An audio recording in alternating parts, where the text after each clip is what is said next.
kibinadamu wala sio kiukali. Umeona bwana? Zamani wakati tunasoma shuleni, kuna ile tabia walimu wanawaambia mkifanye mitihani ya kushindana. Shule kwa shule. Mwalimu anachagua wanafunzi ambao anawaamini sana, ndio mnaenda kushindana kule shule. Mkienda kule shule, tena mnaweza mkachanga mchango wa 1000, 2000, mnakodi usafiri wenu. Mpaka shule ya jirani. Mnakuwa mnashindana, sio shule moja, labda shule 3, 4.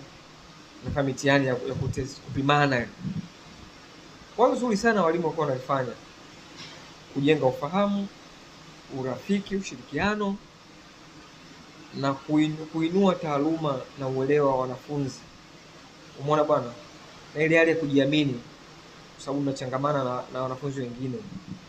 Hiyo mimi nimepitisha, sijakataa, kibinadamu kabisa. Kibinadamu.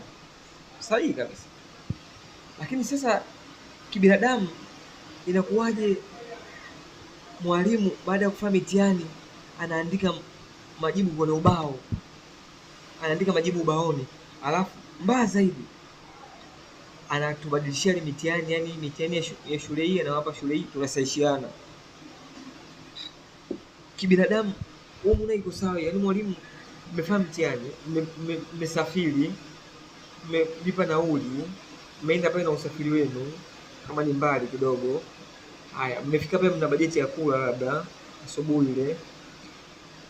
Utanunua labda juisi, sambusa, mtakula. Alafu mnafanya mitihani. Wewe uko serious? Unataka kujipime. Umeona bwana? Baada ya mitihani kumalizika kufanywa na wanafunzi, mwalimu anawabadilishia mitihani. Yaani mitihani hiyo wanasaisha wanafunzi wa shule hii wale mnafanya mitihani wale. Hii anawapa hii anawapa ili mbali tu msisaishie mitihani yenu. Yaani mnasaishiana mitihani.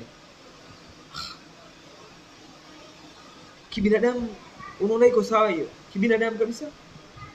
Ani walimu jamani nyie. Wengine tumefeli kwa mambo mengi.